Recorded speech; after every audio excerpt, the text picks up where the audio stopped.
Okay. Amazing. So we will get started. So hi everyone, thanks for joining us for our first after school webinar of the year. Just letting you know that this meeting is being recorded and it will be available at a later date. So if you do need to head off early, we will have a full recording of the webinar available afterwards. So before we start, I just wanted to acknowledge the original custodians of the land on which we work, meet and live on. I'm joining you from the lands of the Whadjuk people of the Noongar Nation, and I pay my respects to elders past and present and recognise that sovereignty of this land was never ceded and it always was and always will be Aboriginal land. My name's Roisin and I'm from the Relationships and Sexuality Education Project. Our project provides support for WA school staff in delivering comprehensive and evidence-based relationships and sexuality education. We're generously supported by the WA Department of Health, Growing Developing Healthy Relationships Program and Curtin University, who helped make the webinar possible today. We run a number of PD opportunities throughout the year, including two-day professional development workshops, 4 after-school webinars and a biannual symposium, which can be found on our website and through our Humanitics page. We also have a YouTube channel where you'll find some recordings of prior after-school webinars, past symposia we've held, and all of our 2023 RSE Award nominee videos, which showcase some great examples of RSE implementation across schools in WA. So if you haven't checked those out, I would encourage you to do so. The links for all of that is on our website as well. So for the next hour and a half, we're joined by Sharelle Tulloh. Sharelle will be giving us a bit of an update about the new layout and functions on the GDHR website, and we'll also showcase some of the new consent and RSE resources to assist you in your implementation of the new curriculum. So with that, I'll hand it over to you, Sharelle, and feel free to introduce yourself as well. Thank you. Is the video working now? I've actually got 4 screens functioning, so I'm a bit lost as to which one's which at the moment, but hopefully everyone can see me and hear me okay. I won't be able to see the chat, so I'll have to get the RSE team to assist me with that, as it's just one too many screens. But lovely to see so many people online and with their videos on. It's always nice to see faces. For those of you who don't know me, my name is Sharelle Tulloh and I work at the Sexual Health and Bloodborne Virus Program.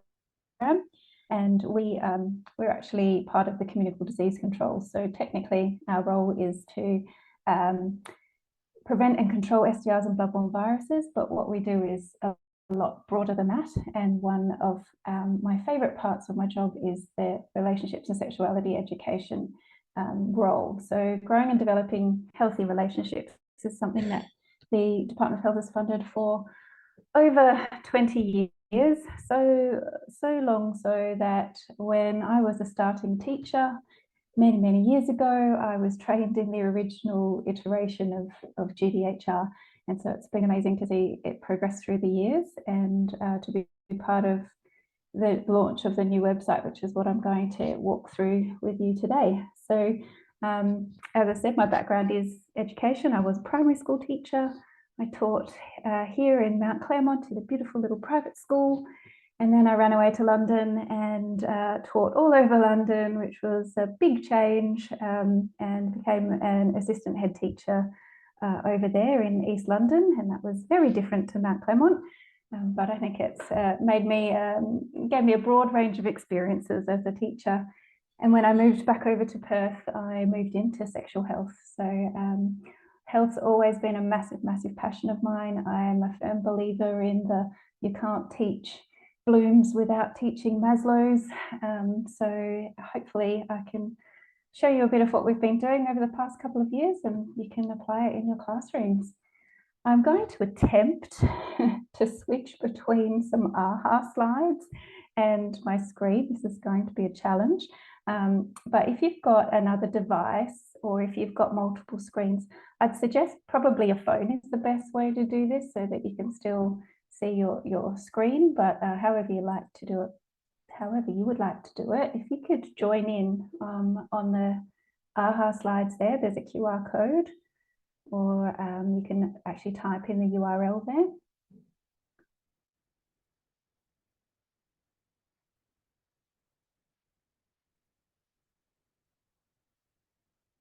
Everybody in? Oh, everybody's already in. So you'll notice that the first slide is what your role is.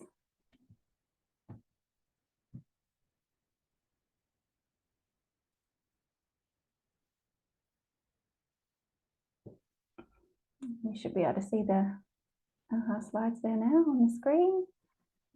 Oh, we've got a few primary teachers, a few secondary teachers, a few other educators, other education professionals. Feel free to pop in the chat if you're one of the others and you want to specify what your role is. It's always good to hear who's here. A few school nurses, other health professionals, a lot of other health professionals. Wonderful. Okay, let's go to the next slide. Part of what I like to do in my presentations, once a teacher, always a teacher, I like to model best practice. So a lot of the strategies that I'm using today are strategies I'd use in person, but I've adapted for online, and all come from the teaching strategies in GDHR. So this is just a bit of a fun one. To answer this question, where would you like to be right now? Obviously here, but if you weren't here, where else would you like to be?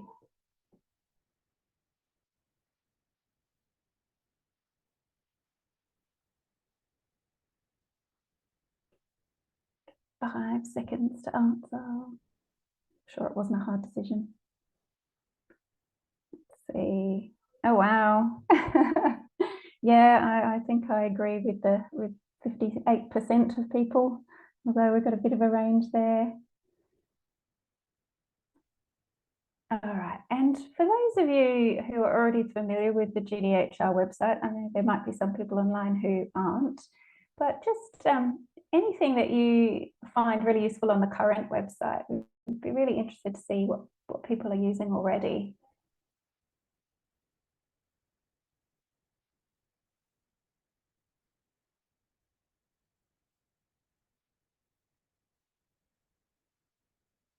Not using it yet. Resources. So this is a word cloud. So if people do put the same things in, the words will appear larger. So it looks like resources have been popped in a few times. Lesson plans for relief. Oh yes, the old do sex ed as a relief teacher because nobody else wants to do it. Learning activities. It's clear. Great.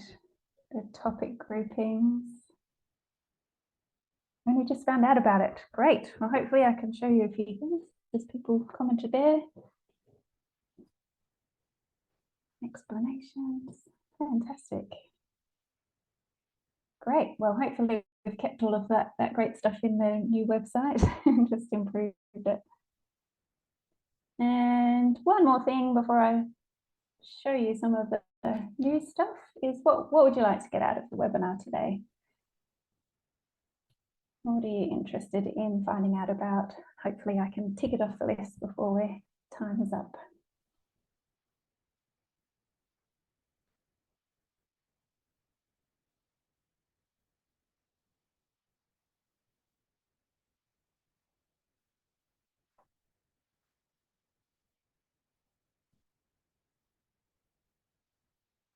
More updated info, open to learning more, new features, consent curriculum guidance, more understanding the navigation, utilising resources, services. So far so good, we've got that all covered.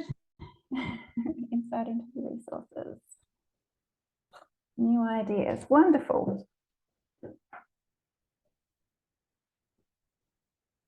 Fabulous. Okay, well, hopefully I will cover all of that off today.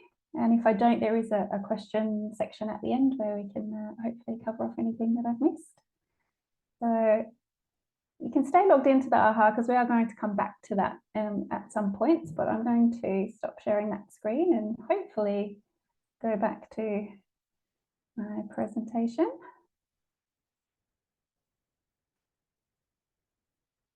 There we go. Yes, I love it when technology works.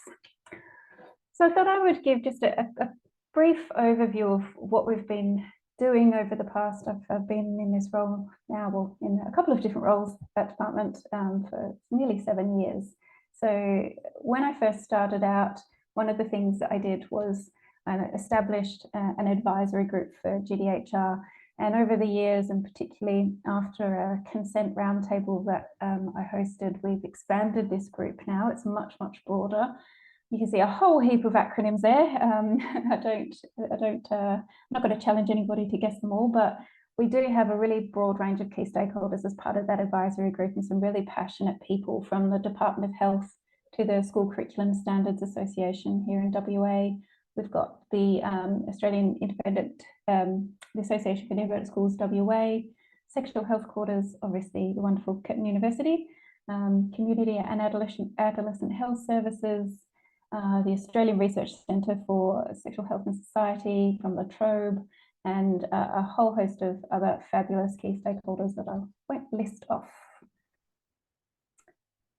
A few years back, pre-COVID, before COVID, we had a panel of wonderful teachers that trialled the current content that was on GDHR. So lower primary, upper primary, secondary, and we even had some education support unit teachers from public, private, and independent.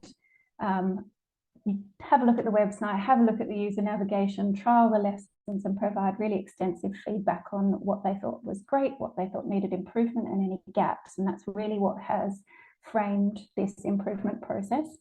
Unfortunately, most of those teachers, or all of those teachers, were actually metro-based. We haven't had any regional teachers provide feedback at this point, but that is something we would love to do. So anybody from the regions out there, if you're interested.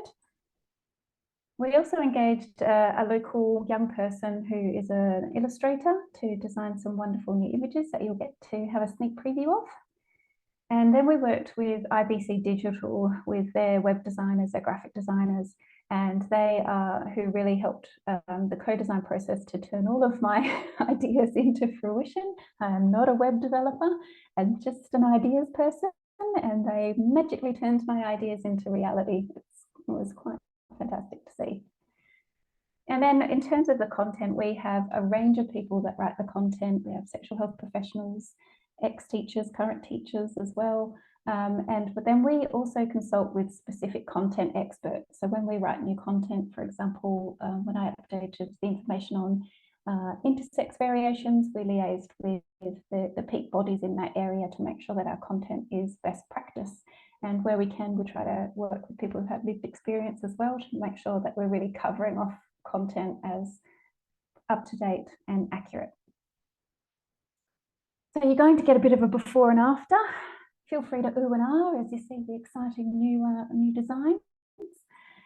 So before that's the somewhat tired looking logo, and of course you'll just start with a fresh look. So you've seen the fabulous new logo on the start of the slides there. And then the homepage, which is looking really old when you get to see the new one. So that's the old page, which those people who are familiar with the site would recognise. And then this is what the new one looks like, which is much more exciting. So just to walk you through some of the key features, we've kept a lot of the wonderful features that were already on GDHR. We've just given a bit of a zhuzh, bit of an update. So we've still got the carousel there on the front, which is for highlighting new resources, new events, and we do plan on putting a walkthrough video. So there'll be a recording showing this sort of step-by-step process that people can visit when they're ready as well. One of the key sort of things that we've really tried to work on is making the user navigation more better, and have two different ways that people can navigate the site. So obviously there's the top navigation menu, but then if you're just coming in and you just want learning activities, or you just want to get to that resource library, which people have already highlighted as something they like, there's quick ways to get there. And then for those new people starting out to RSE, I often get asked the who do I teach? What do I teach? Where do I teach it? How do I teach it? So we've literally gone with the who, what, where, when, how, why, good old teacher W's. So it's just different ways of navigating similar content, but being able to get to what you want quicker. And then we've got a lovely GDHR news, which you can see there's nothing actually in there yet because we are still yet to hit the launch button. There's still a few little tidy up bits to do, and the news section is one of them. Okay, there's also improved navigation to all of our other websites. So some of you will be familiar with Talk Soon, Talk Often. So quite often we do get people come into the website as a parent or as a young person, and so we're trying to guide them to the appropriate site. So now if you come on in, you can see at the top there's I'm a parent and I'm a young person, and that directs them to our relevant sites so that they're getting the best information for them. And when you first come into the site, there's just a bit of an explanation that this really is a WA-based resource. So we've really outlined it there that it is free and it is WA-based, and it is to support schools to deliver comprehensive RSE. There's a lot of stuff out there that's not free, still great, but not free. There's a lot of stuff out there that's not specifically for WA. So once that only comes up the first time, so it's not annoying and doesn't keep bothering you. But again, ways to navigate if you're a parent or a young person to our other sites. All right, back to the AHA slides. Let's see if we can switch. So the question is, where are my AHA slides? That's the question.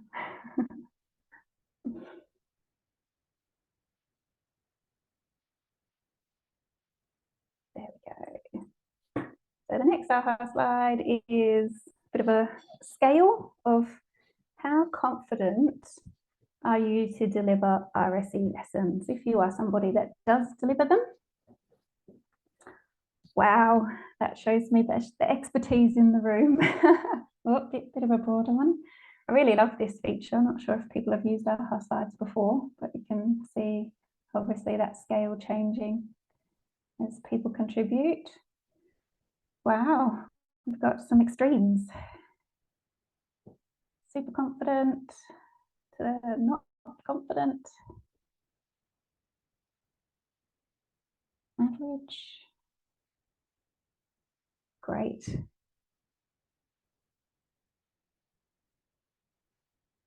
Brilliant. Okay, well, hopefully I can pitch to all of those different levels of confidence today. And we'll go back to my PowerPoint. So far, so good. I love it when the tech works.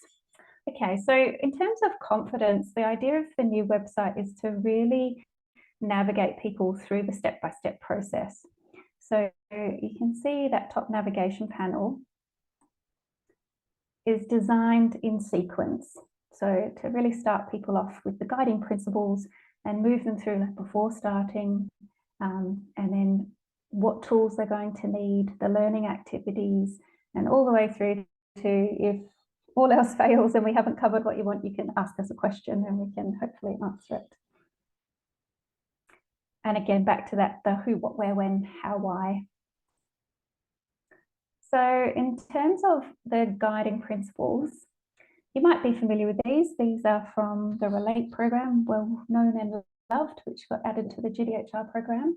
So these are the basic best practice principles for teaching RSE in schools. Is there anything on there that stands out or that is interesting to you? Anybody wants to pop in the chat if there's anything that stands out or is different? I've managed to get the chat up, so if you do pop things in, I should be able to see it. Just navigating 5 screens now.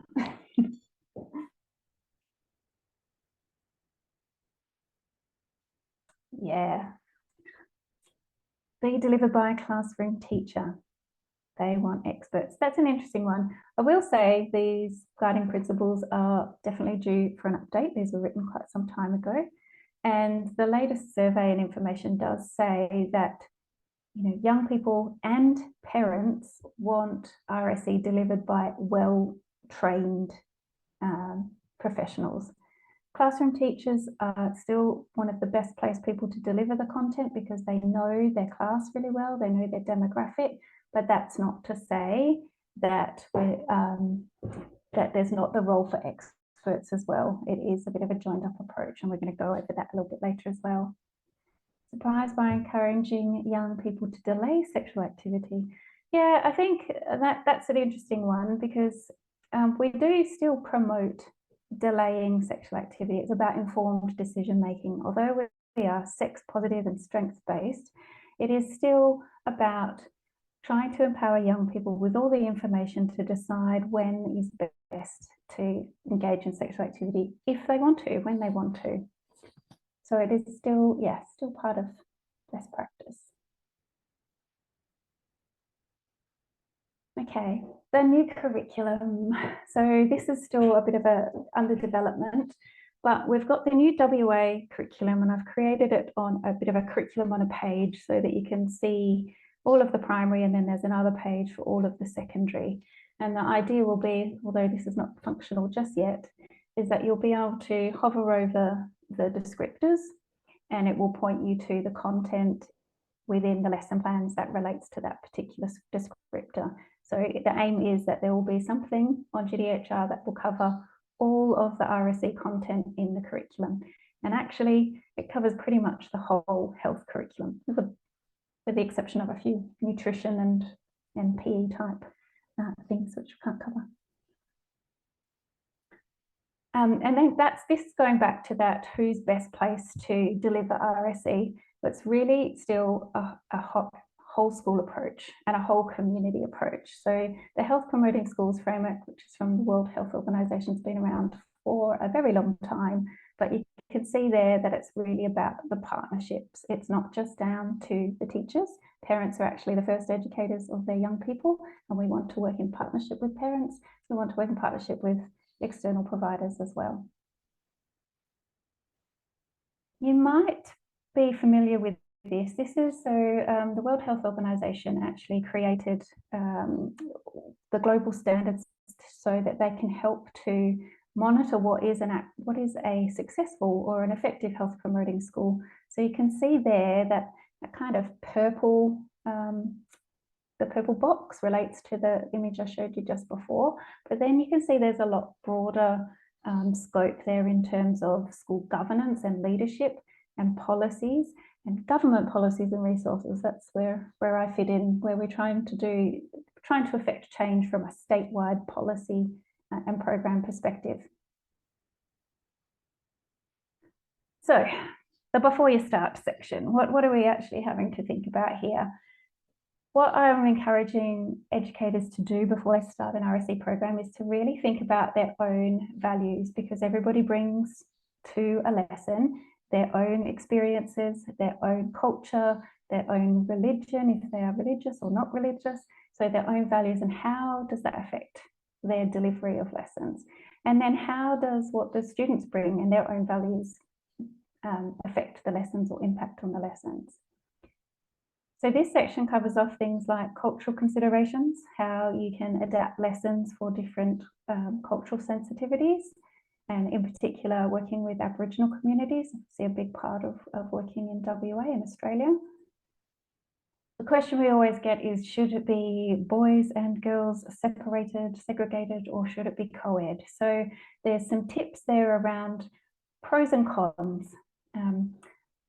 There's pros and cons for both of those, and so on that section it gets you to really consider, why are you making it co-ed, or why are you making it segregated, for what purpose, and is there a good reason for it, or is it just because that's what's been done historically? And if you are doing segregated lessons, really encouraging you to do the same content for all students, because everybody needs to know about menstruation, everybody needs to know about the different reproductive systems, and also to consider what to do with young people who don't fit into the binary. And if you've got non-binary students or trans and gender diverse students, how are you going to manage that in the classroom? How to use guest guest speakers effectively. So some tips on how to do that. And this is a new section that we're creating on some guidelines of how to develop a school policy. If your school doesn't already have a policy, this will be some ideas of what to include and be a bit of a template that you can adapt to create a policy. And I would say if your school doesn't have a policy, that is a really good place to start. And then the home partnerships. So this section has some tips on how to engage with parents. There's a fantastic survey that was conducted by Curtin that has some statistics on how supportive parents actually are. It's over 90% of parents are keen and think that it's a basic human right for young people to have good quality RSE, but they want to be informed, they want to be part of the conversation, they don't want to be left in the dark and have those curly questions come home all of a sudden. So there's some tips there on and some template letters of how to engage with parents. All right, we're going to jump back to the AHA slides. This time it's looking at what your knowledge is around RSE. So I have the knowledge to deliver RSE lessons.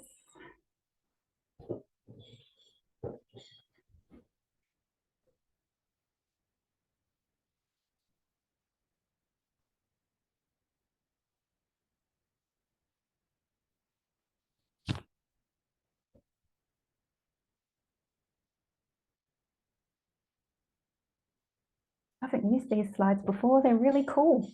I love them. A few likes there. Okay, this one's interesting. Much sort of more consistent across the board. A real range of feelings about knowledge. Oh, and it just when I think it's that, it changes. Okay, so a bit of a range. Right, so to help teachers with their knowledge, there is a section on GDHR which is called the Educator Notes. So just in case you haven't noticed, at the top of the screen, I've just put the top navigation panel so you can see as we're moving along where this is on the site. So that little top left hand is just a screen grab of the website, and then I've just pulled out bits of the page that I wanted to draw your attention to. So these educator notes were on the previous website, and we've moved them across in a slightly different format. These are all the topics, all the knowledge-based stuff. So when teachers come to us and say, oh, I've got to teach a lesson on menstruation, I have no idea. There's one right there from the menstrual cycle. Or I don't know anything about gender diversity, help, what are all these terms and phrases that young people are using? There's a section on gender diversity. And they're also within these educator notes, it's the content knowledge, and then in each one there's sort of tips of how to integrate these things, not just in your lessons, but through your whole practice and through the whole school. You can filter or search these by the topic. So if you're going in and, oh, I want something on consent, you pop in consent and the educator note will pop up there. Then we have what I'm calling the essential tools. So for those people who are familiar with RSE, they will know that a group agreement is #1 vital strategy for setting up RSE in a classroom. So I know I've got a range of people in the room. I'm going to jump back to the AHA slides. And the question is around groups agreement. What do you know about a group agreement? And what do you think should be included in a group agreement?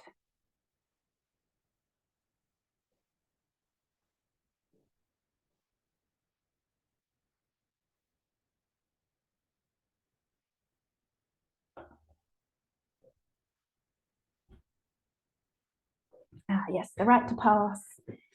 So important in RSE lessons. So as teachers, we are pretty horrendous at picking on students and calling them out, particularly in maths, 7 times 3, 4 times 4, picking on students to answer. Right to pass is vital in these lessons because we're dealing with sensitive topics. We're not sure what young people are bringing to the room. And if you call upon students and force them to participate, it can be detrimental and it can cause them to shut down. Suspend judgment, yay. That would have to be Sue. She's the one who taught me this phrase. So a lot of people say no judgment, and we've always used the term suspend judgment because people judge. It's part of being human, and it's part of actually learning. We initially put things into boxes until we learn more about things. So suspending judgment is just about recognizing your judgment, holding that and really acknowledging it, and finding out more information before you decide whether that judgment is fair and accurate or whether you need to revisit it. Safe space, yeah, the group agreement is all about creating the safe space. So really, sometimes people call it rules, but I don't like that phrase because rules are something that are done to you, whereas a group agreement is something that you agree upon. So this is something you'd set up in your classroom at the start, and there's a whole heap of tips of how to set that up. I think I'm preaching to the converted here, so we'll skip over that one because you've got it all there, but it's all on GDHR. And back, oh, I'm doing pretty well at flipping back and forth so far, she says. I'm going to whammy it now. So the next part of this sort of essential tools is protective interrupting. So am I sharing? See, I told you I'd whammy it. There we go.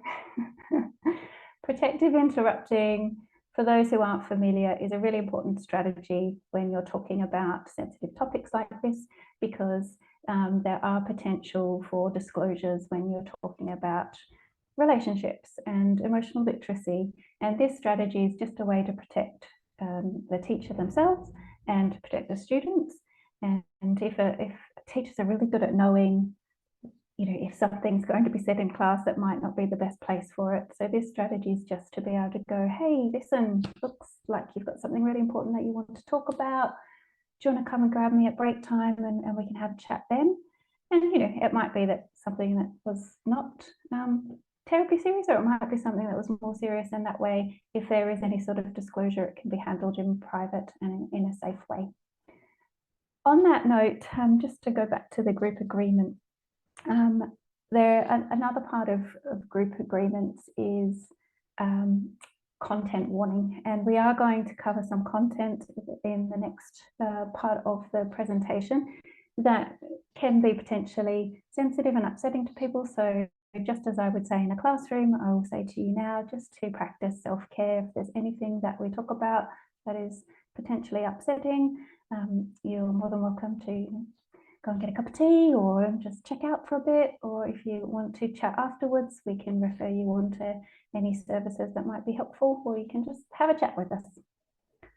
So on that note, this is another teaching strategy that I love, and these stats come from the wonderful Archers survey, which we get a WA report from. So these statistics are specifically WA, and all of our resources are based on this evidence, and we change and update our resources in line with this evidence. So just pop in the chat, or if you just want to do it in your own mind. In the classroom, I'd actually have those colours up in the corners, and we'd get the young people to move around, or the older people. Do this with older people as well, to choose what you think the correct answer is. So out of the year 10, 11s and 12s, how many do you think have had sex?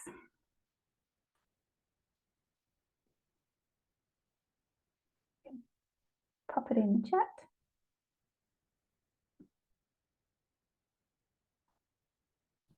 Yeah, you can put there. So this is where different style learners work in different ways. Some people put the colour, some people put the number, trying to appeal to different learning styles here. I think there's some people in. Good question, Genevieve.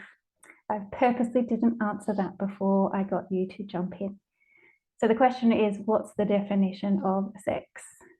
I was going to let you just have a go first, but the definition in this instance is vaginal, anal, and oral sex. People want to change their scores because of that. So the correct answer is 64%.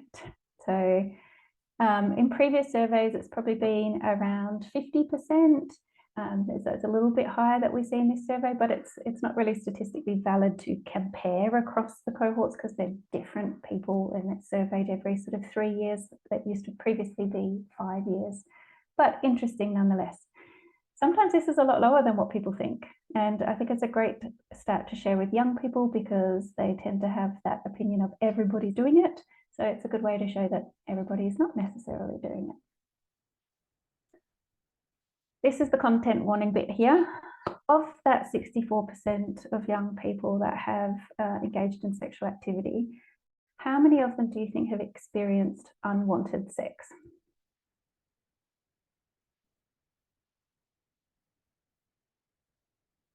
You can pop it in the chat, or you can.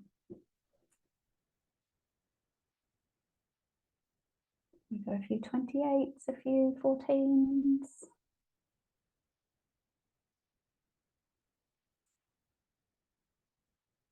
This is the one that gets me. In the recent survey, it was 45%. Now, it was a bit of a trick because for those people that are familiar with the previous survey, it used to be 28. So well done to those people that 28, you should probably read the last survey. Yeah, oof, indeed. Shani, I think it is. Yeah, this, I can't share this stat without getting goosebumps because it scares me to my core that nearly half of young people who've engaged in sexual activity have had negative experiences. Now, unwanted sex, you know, what does that mean? They do unpack that in the survey, and some of the reasons given are there. So there is, you know, significant portion of verbal pressure, some physically forced, drunk or high, but there were some that it wasn't necessarily forced, or it was more worrying about potential pregnancy or STIs or reputation. So interestingly, I would say from a law perspective, at least 3 of those are categorically sexual assault. You know, verbal pressure, forced and drunk or high, they're sexual assault. So I share that because part of what we need to be really familiar with when we're teaching is being able to manage disclosures. And the positive slant that I put on that high percentage, 45%, is that increased awareness leads to more disclosures. Safe spaces lead to more disclosures.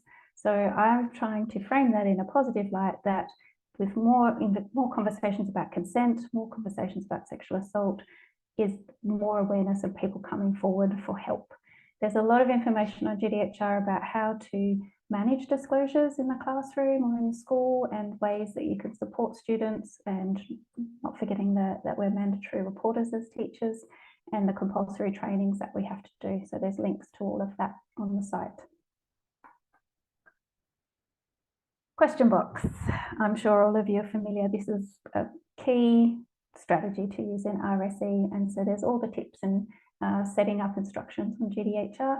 And one of the things that we're trying to add on the new site are ways for answering those curly questions with sort of age and stage appropriate answers. There's a lot of the questions we get from teachers is, what if they ask this, or what if they ask that? What I always say is, if you don't think it's appropriate to answer in class, provide them with a reliable, accurate piece of information, a website or a pamphlet or something, where they can find out the answer, because we do not want them Googling. You can just imagine what they'll come up with. Okay, back to AHA slides. This one is about skills. And now I'm going to mess up my sharing. Here we go. So how do you feel about the skills you have to deliver RSE?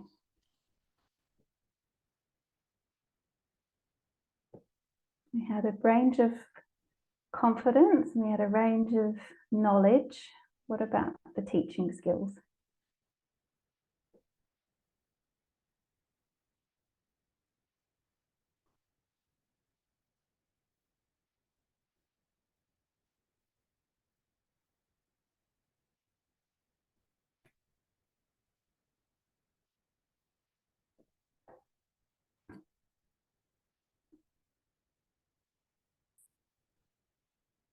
Okay, so I think it looks like we've got some skillful people in the room.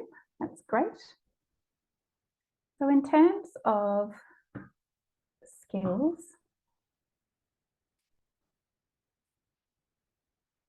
on GDHR, we've got a section there with all these teaching strategies, some of which I'm using today and modelling to you. And there's just a variety there of ways to tune in, to find out, to sort out, to develop values, to make decisions, to reflect. So I'm just giving you a little sample of a few of the ones that I like, but there's a whole list of them under those categories in the essential tools. And then, of course, we've got our learning activities. So this is what the learning activities used to look like. And this is what they're going to look like now. And this is the part that I'm probably most excited about, because I think it's probably one of a kind. We've tried to find examples of this with other resources, and we really had to come up with our own concept for this to work. So the idea is that you've got, previously the lesson plans in GDHR were sort of, well, not necessarily sequential or a program, they were one-off. Now they're moving to a sequential scaffolded program of lessons that move from sort of communication and emotional literacy skills right through to respectful relationships, to understanding gender stereotypes, and right through to intimate relationships later on in those years. So this page shows the progression within the year group in the column from lesson 1, 2, 3, 4, 5, 6 down, and then it shows you the progression across. So you can see how from year 1 what they're covering, and then through to year 2 and 3, and how it progresses across the years. There is the ability to, there's a collapse and expand all, which gives a little summary of the lesson, so you can see exactly what it's talking about. But we've really tried to make the titles really what's on the box. Up the top there, you'll see the GDHR topics, and they might look familiar to you if you've ever seen the International Technical Guidance. So this is the World Health Organization and UNESCO, UNICEF, UNAIDS that have developed some time ago this guidance for teaching sexuality education. So we have made sure that our topics align with international best practice as well. And then within that guidance, there are key objectives for each of the year groups that we've also included in all of the GDHR lessons. So the new lesson plans are looking pretty snazzy as well. You can see up the top there, you've got the lesson progression. And as you hover across each of those lessons, it will tell you the titles, and the color will change to show you the topic. Down here, you can see the GDHR topics, but we've also aware that topics they're not boxes, they're more like a Venn diagram. So some lessons will have more than one topic, and you can see the different ones there. We've got the WA curriculum links, and we've got, oh, I said that bit already. And the take-home messages. Now, what we've done with these is we've really made them student-friendly language, because we want to avoid the teachers having to translate or paraphrase and lose any of that important content. So they really are designed to share directly with the students as is. And we're trying to keep them to sort of 3-4 maximum key take-home messages, because we don't want to overwhelm with too much content.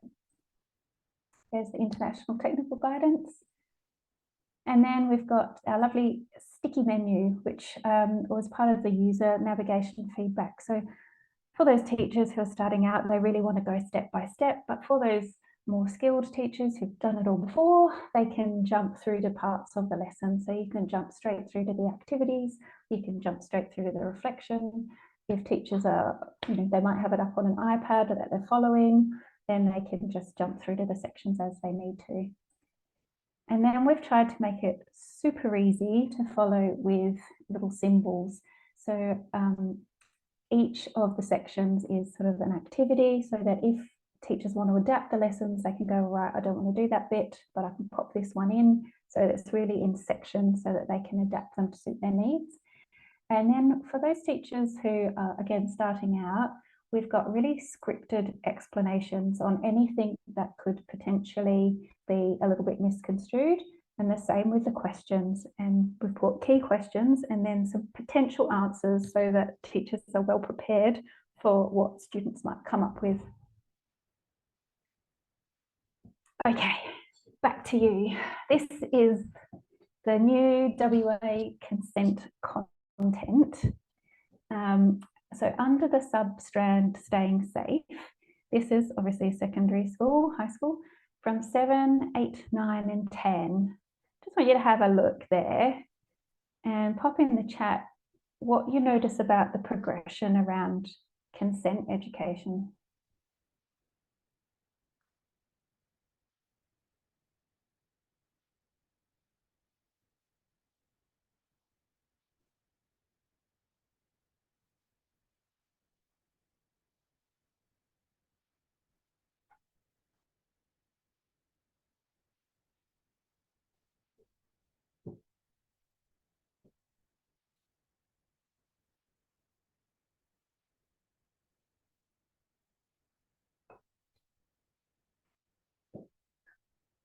A lot there to read at once, isn't there?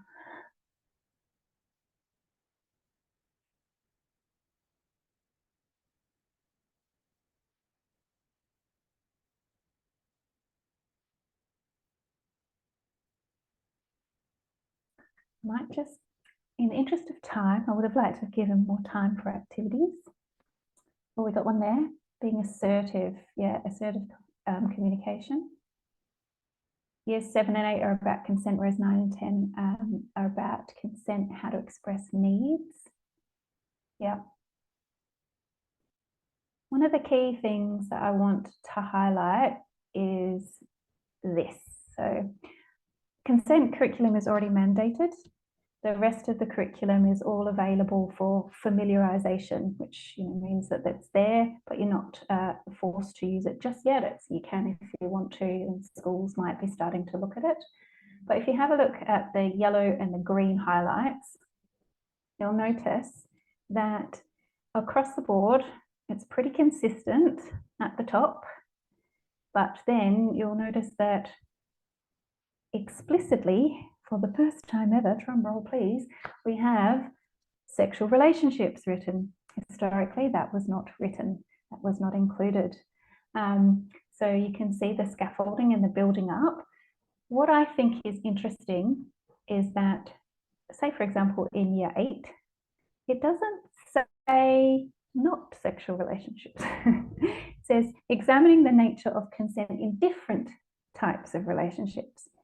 Now, I'd like to think that the Curriculum Standards Authority have done that because they know that teachers are professionals and can make good judgments about their students, and it gives them a little bit of leeway to decide what kind of relationships they need to cover in their class. I think that might be a fair way to put it. But the good thing I think here is that it explicitly says sexual relationships in year 9 and 10. So to deliver the mandated curriculum, you have to include sexual relationships in those years, and I think that's a really good thing. So we have now got consent lessons for every year group across PP to 10. We do really want to add some in year 11 and 12, and that's kind of next steps. So pre-primary to year 2 is the consent stuff's really about protective behaviours, which I think most people are already familiar with. That's been mandated, protective behaviours has been mandated across the curriculum some time ago. From year 3 to 6, the focus is on sort of non-intimate touch and consent, and also talking about online picture sharing. Now, not necessarily talking about nudes, but sort of starting that scaffolded learning of is it okay if I share a silly picture of my friend on a social media? Is it okay if my parents or my grandparents share a picture of me as a baby in the bath on Facebook with all their friends? So, there's ways to start that conversation earlier in those lower years. Then in year 7 and 8, the focus is more on image-based abuse, so non-consensual sharing of images. And we have tried to create the content in year 7 and 8 so that it can be adapted and could quite easily be including sexual relationships, but for those schools where they don't feel it's appropriate for their classes, then it's easy enough to teach it without that kind of intimate partner context. And then in year 9 and 10, we go into the more explicit sexual content. So for those who are desperate for any consent content right now, on the current site, before we hit go and live on the new site, I have mapped all the current content to those new descriptors. So this is already up and available on the website if you're desperate for things right now and you can't wait for us to launch the new website, which will be very, very soon. You'll see there too that it's not just learning activities, but there's the talk soon, talk often content for parents. So you can be sharing the content that relates to the lessons. Okay, who's familiar with these resources? Do you know them? T, consent, the ready, willing and able. Been around for a long time. Most people have seen or used T consent. Normally I get a bit of a moan and groan when I share this at universities because they've probably seen it 1,000 times. What I say to this is, it's time we moved beyond it. The laws on consent are really important, but they're just a very small snippet of what we need to be talking about and teaching young people. So I'm not saying throw the baby out with the cup of tea. I'm saying we need more than this. So we need to know the laws, and then I'm going to show you some examples of the kinds of content we're talking about. So anybody who's ever done health promotion might know what this is. And you've all done it with our AHA slides. We're talking about knowledge, skills, attitudes, and values. Okay? You can have the knowledge about the laws of consent. You can know that, but that doesn't mean you've got the skills to negotiate sexual situations, to negotiate condom use, contraception, and it doesn't mean that you have the attitudes and values to actually put it into practice. And then that's the P, practice, practice, practice. We need lots and lots of skills practice to affect behaviour change. So all of the lessons that we have on GDHR are really about building beyond just the knowledge. I think historically RSE content used to be very knowledge heavy, and that was all that was covered. So in terms of an example of moving beyond just knowledge, one of the activities on consent is around what consent looks like, sounds like, and feels like. It's all good and well to say if somebody's passed out, don't pour tea down their throat. In other words, if somebody's passed out, can't have sex with them. But what does consent actually look like? And what does it feel like? And what does it sound like? And what are all of those nuances? You can do this activity really easily in a non-sexual situation. Massage. Massage is a perfect example, or tickling, any other kind of body touch. So you can say, well, a good massage feels great. It, you know, you might hear some oohs and ahs because it's feeling good. You might see somebody have a look of pleasure, look relaxed. So it's a good way of framing it without necessarily having to delve into the sexual content if you're not comfortable with it. It's all about informed decision making. So there's lots of different ways on the website where there's models to unpack decision making. We know young people, frontal lobe is not fully developed. So decisions tend to get made on the fly. So these are models to help young people think steps ahead and think about potential consequences so that they can just move back a step and think about what it is that they might want to do. Okay, back to the AHA slides. We've got why is it important? Why do we need to teach more than just consent? It is fantastic that consent has got so much airtime and that we're having these conversations about consent. But in terms of RSE, we need to be teaching more than just consent. Why do you think that's important?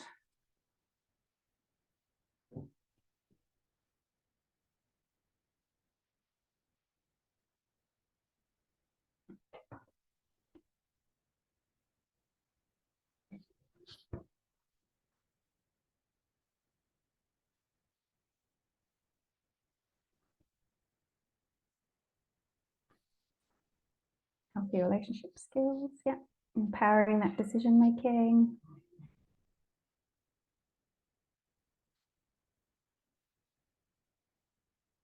Sex and relationships are more complex than just consent, absolutely.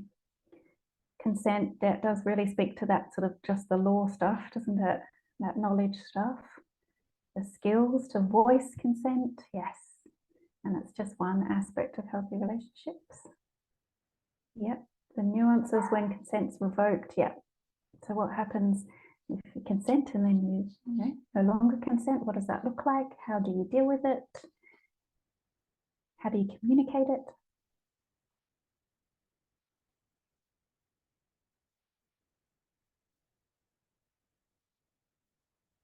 Okay, so some of the examples of beyond just consent.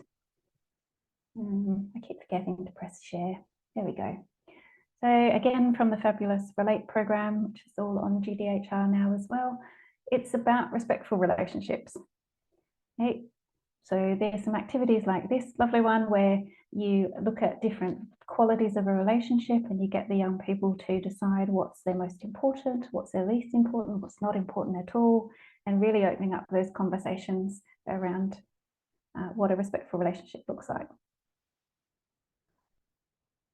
I'm going to skip past that one in the interest of time, but we really need to be looking at this from a strength-based approach.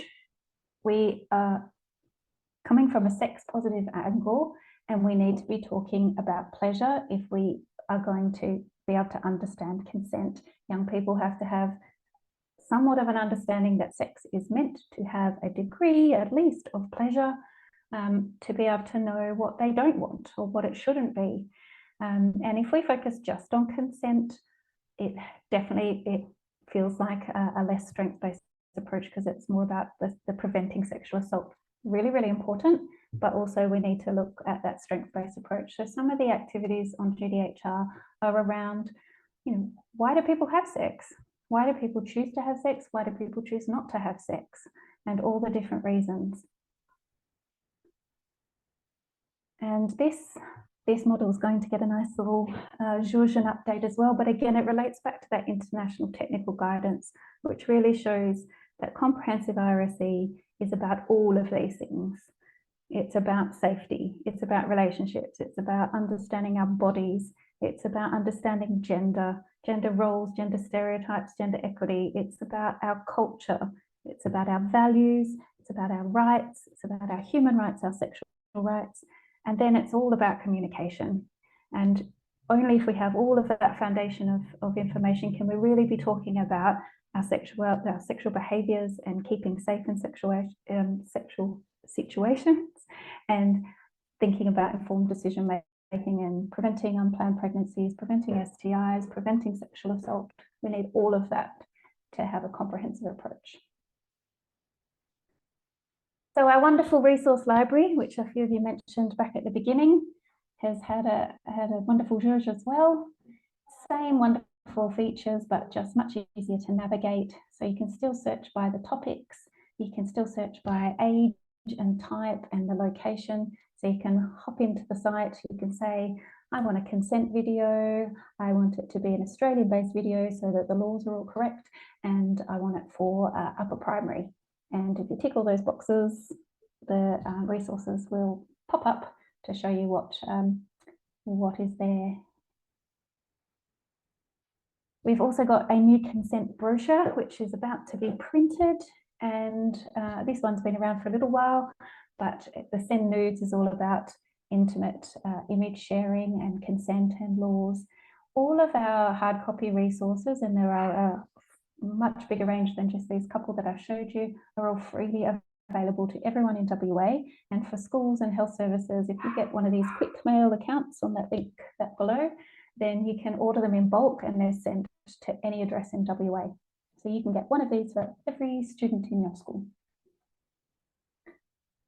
This is a bit of an exciting project. I'm a big fan of pretty illustrations. So our wonderful local designer has created some images specifically for GDHR and we're going to use them to update our puberty and our relationships books so that they're all in line and they all have a bit of a common brand. But what you can see there are some of the characters that she's created, and we can see that these characters grow throughout the years. So they go through puberty and from baby through to adulthood, and they are going to be throughout the worksheets and the website and these books. So you can see there's some beautiful ones there. We've tried to be really diverse and inclusive and have a real range of cultures, and there's like a range of people with disabilities as well, and just make it something that is unique to GDHR. We had to keep their sort of colours so that you can see see what they look like as they get older. Just a bit of a reminder that we also have our GDHR grants. So in that resource section, we also have the GDHR grants, which is up to $1,200 per school. And you can use that to improve your RSE programs. And these are open all year round. So the application forms are always on the site. And it's a kind of case-by-case scenario until funding is expended each financial year. Then in the professional learning section at the top, we've got agencies that offer different professional learning. And so you can have a look at what they offer there. These are just a couple of examples.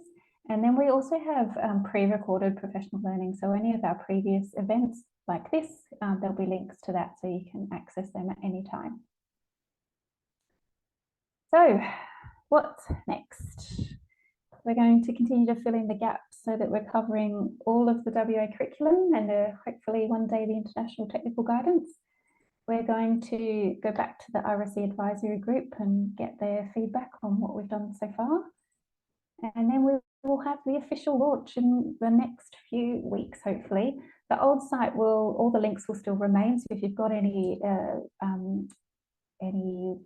newsletters or anything like that with the old links, it should all still link to our new content. And then we're looking to try the new website. So if there's any teachers out there, particularly regional and remote, that would like to trial our new content, we are going to be conducting reviews and trials as soon as the launch happens. And then it's just, it's the Sydney Harbour Bridge. You start painting one side and you finish the other side and you start again. So it will be an ongoing improvement process. And then just to finish up, because I like to model best practice, I'm going to go back to the AHA slides. And I'm going to ask you, what would you like to see next from GDHR? That is not the next slide, you can skip that one.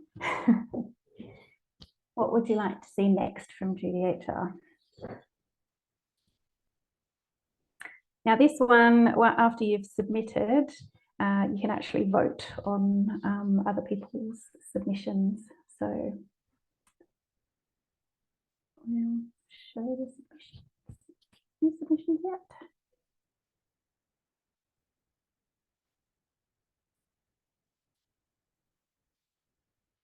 Yes, me too, Sue, me too. It's a bit crazy that the curriculum stops when young people are legally able to have sex.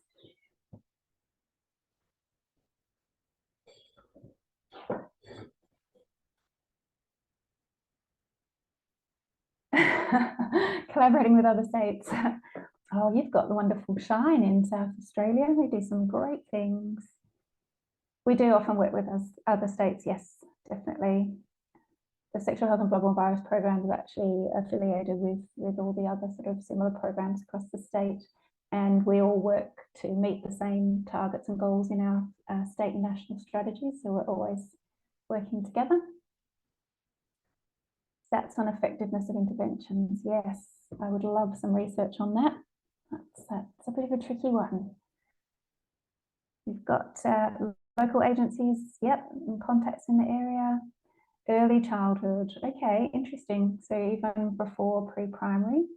So we do have some content on Talk Soon, Talk Often already in that age group. But obviously that's more focused on parents. Perhaps you're talking about early childhood education in childcare centres maybe? Health studies, yeah, the 11 and 12. Videos of curriculum being taught, yes, that would be amazing. More resources and differentiation, special Aboriginal students. So I forgot to mention that within the lesson plans, there's teaching tips. So there are where we've found places that you might need to consider other things. There's little tips of how to perhaps adapt it for other cultures or for cultural sensitivities. But yes, I think you're right that there could definitely be more stuff for Aboriginal students. So in terms of nurses, historically there was a package for school nurses called Me, Myself and I, and we've worked with the Community Asset Health to migrate that content into GDHR, so that within the lessons there's tips on how school nurses can help support, because part of the school nurse review was around moving away from school nurses delivering the content and more about supporting teachers to deliver it. There are lots of games. Oh, you mean like as in online interactive resources? Is that what you mean, Katrina? And parent care information sessions. We're actually working with one of the regions who've done some kind of talk soon, talk often workshops. So we're looking at how we might be able to even upload their recordings onto the talk soon, talk often part of that page. I think we'll skip the voting because all of your ideas are amazing. But just to finish up before we have questions, this is one of my favourite reflections to do. It's called Head, Heart, Hands. So if you just write in the free text, number one is what's in your head that's perhaps still rolling around and you're trying to figure out. The second one is how you're feeling about all of this, the heart. And the third one is the hand, is what do you want to do with all of the information I've just babbled at you for the past hour.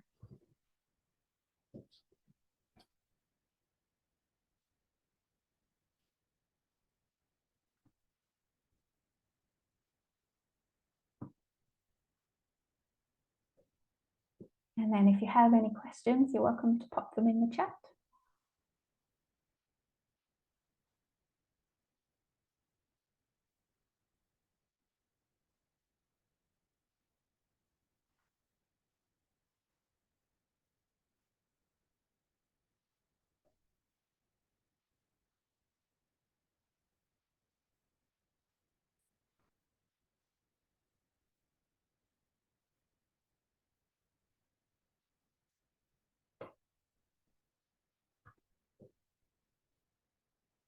Lots of typing.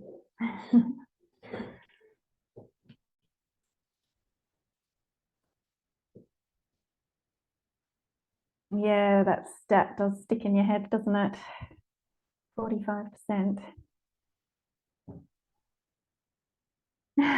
Sexy resource.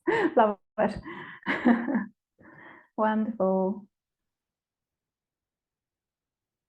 The hand is what you would like to action from this. So what are you going to do with all this information? Yeah, take it to my son's school. I like it. My daughter came home from her puberty talk and said, "Mum, they gave out your book."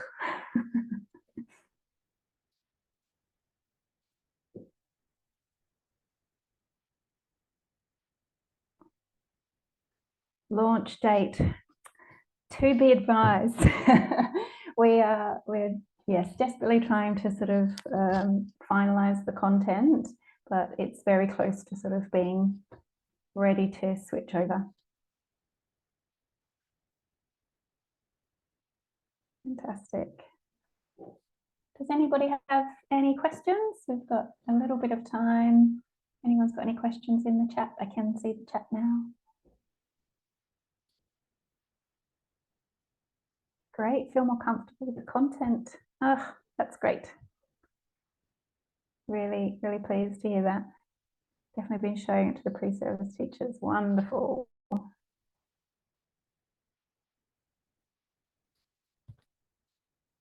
Yes, lots of free content. We're very, very lucky that the Department of Health, and particularly given that we're part of communicable disease, I think we're lucky that They really look at prevention and education as a key strategy, and that invest ongoing money into that. A few comments and questions in there. Do you have a way to see how many school teachers are accessing the resource? Yeah, we do. So we do Google Analytics, so we can see how many sort of international, Australian and WA users are using the site. When I first started with the resource, the current resource, it was about 4,000 to 5,000 users internationally per month, and after the launch of that resource section, that bumped up to about 17,000 to 25,000 users a month. I can't remember specifically how many WA users there are at the moment, but I'm hoping that goes up considerably when we launch this one. Love this so much. So much free content, well structured. Thanks, Mel. And thank you to the people that are saying goodbye and that they're going to educate people with these resources. Do you have content for people with cognitive disabilities? So we fund SECA, and they have some fantastic resources for people with cognitive disabilities, and we would really like to incorporate that more into the site as well, because SECA have some great resources that would complement the lesson plans. So more to come, Genevieve, for sure. Lots of comments. You're always welcome to jump on the mic if you want to ask a question in real life as well.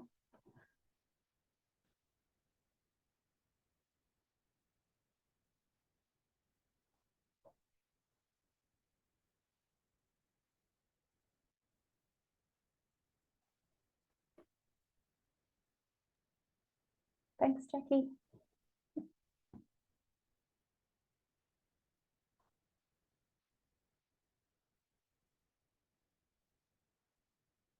Thanks, people from Starrick. Well, thank you so much, everybody. I really hope you found it useful, and you're always welcome to reach out to me via email.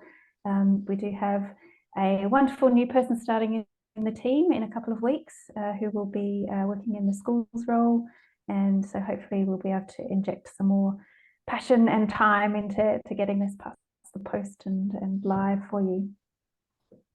Thank you so much, Sharelle. Thank you for running us through that website. I'm just so excited about how cool it looks, how inviting it looks, and just how thoughtful the entire website actually is. Like, I think teachers and anyone who wants to access this site is incredibly lucky to have such a dedicated person such as yourself sitting on the other side at the back end fiddling through all of this. So thank you so much for all of your work.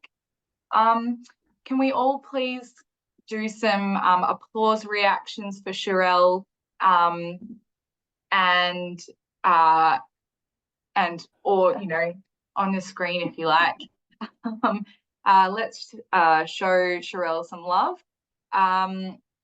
That is pretty much the end of the session, unless other people, anyone has any questions. As Sharelle said, please reach out if you have questions about that, or if you have questions for the RSE project about where to access the recording, that will be forthcoming, or any other questions that you want to direct to the RSE project, you're more than welcome to get in touch with us too.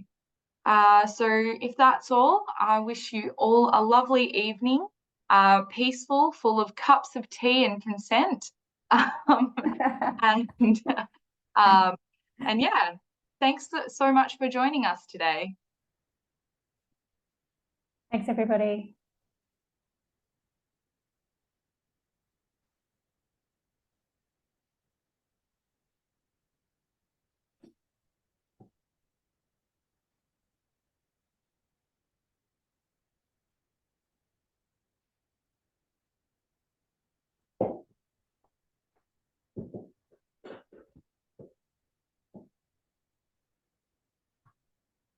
Awesome, Sharelle. That was so good. Thank you so much. You're very welcome.